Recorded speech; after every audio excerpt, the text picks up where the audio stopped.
Jordan Williams had been on the road for 3 months, 3 long, exhausting months of sleeping in abandoned sheds, bus stops, and behind restaurants where the smell of stale fries clung to the cold air.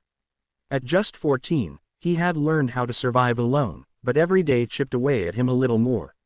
He had run away from a foster home that treated him more like a burden than a child, and the streets, harsh as they were, felt kinder than the place he left behind. It was a cloudy afternoon in a small American town, one of those places with quiet neighborhoods, old brick diners, and motorcycle engines echoing from distant highways. Jordan had wandered behind a diner, hoping to find something left over in the trash bins. His stomach growled, reminding him how long ago his last proper meal had been. He knelt by the dumpster and lifted the lid, wincing at the smell, but determined. Survival didn't allow him to be picky. Then he heard it, a sharp, panicked cry, high-pitched and desperate. Jordan froze. It came again from the alley beside the diner. He peeked around the corner and saw 5 boys surrounding a smaller kid, maybe 10 or 11 years old. The kid was on the ground, arms wrapped around his head while the bullies shoved him, calling him names, kicking dirt at him, laughing like the cruelty entertained them. One of them raised a stick, aiming it at the boy's chest. Jordan didn't think. His body moved before his mind could catch up. "Hey!" he shouted, grabbing a metal trash lid leaning against a wall. The bullies turned, surprised that anyone dared interrupt them. Jordan stepped forward, gripping the lid like a shield. "Back off!" the tallest bully sneered. "Who are you supposed to be?" Jordan didn't answer. He just stood there, firm, fearless. When the boy with the stick swung at him, Jordan lifted the lid, blocking the hit with a loud clang. He pushed forward, shoving the attacker back. Another rushed at him, but Jordan ducked and rammed the lid into him, sending him stumbling. The bullies weren't expecting a fight, especially from a kid who looked as thin and tired as Jordan. But Jordan fought like someone who'd spent months defending himself on the streets. His reflexes were sharp, his movements quick. He wasn't stronger, just desperate, and desperation often made him braver. "Let's go. He's crazy," one bully shouted as Jordan advanced again. They scattered, running down the alley until their footsteps faded. Jordan dropped the lid, breathing hard. His heart thumped against his ribs.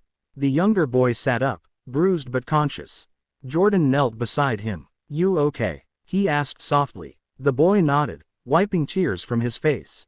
I'm Liam." Jordan offered a small smile. "I'm Jordan." Liam sniffed, glancing at Jordan with a mixture of gratitude and awe. "Thank you. They always pick on me. I texted my dad, but you came first."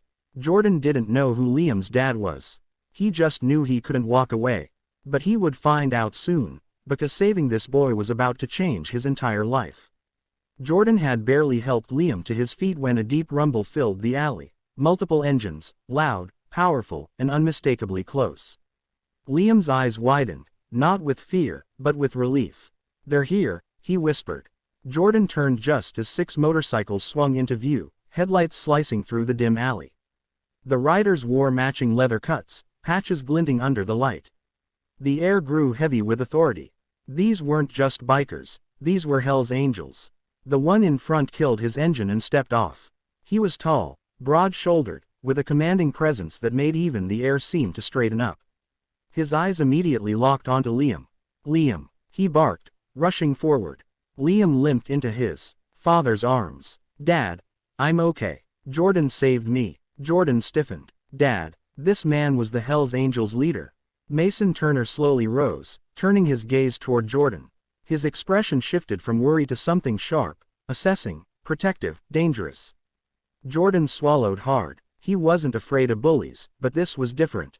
"What happened?" Mason asked, voice deep and steady. Liam pointed at Jordan. "Those boys were beating me. He stopped them. He chased them off. He protected me." The alley went silent. The other bikers narrowed their eyes, studying the thin, tired runaway standing behind their leader's son. Jordan expected suspicion, maybe even anger. Instead, Mason nodded once, slow and sincere. "You did that for my boy?" he asked. Jordan nodded. I couldn't let them hurt him."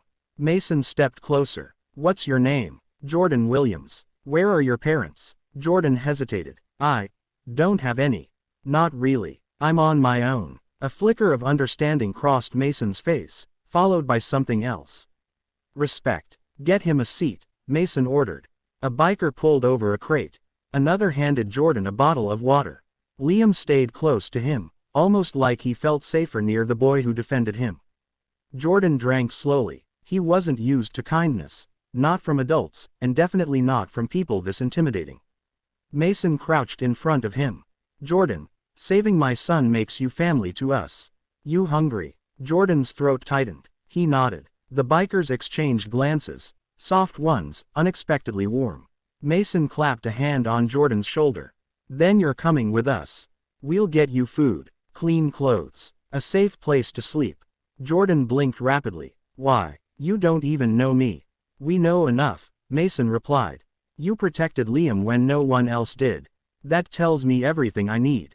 They guided Jordan to one of the bikes, seating him carefully.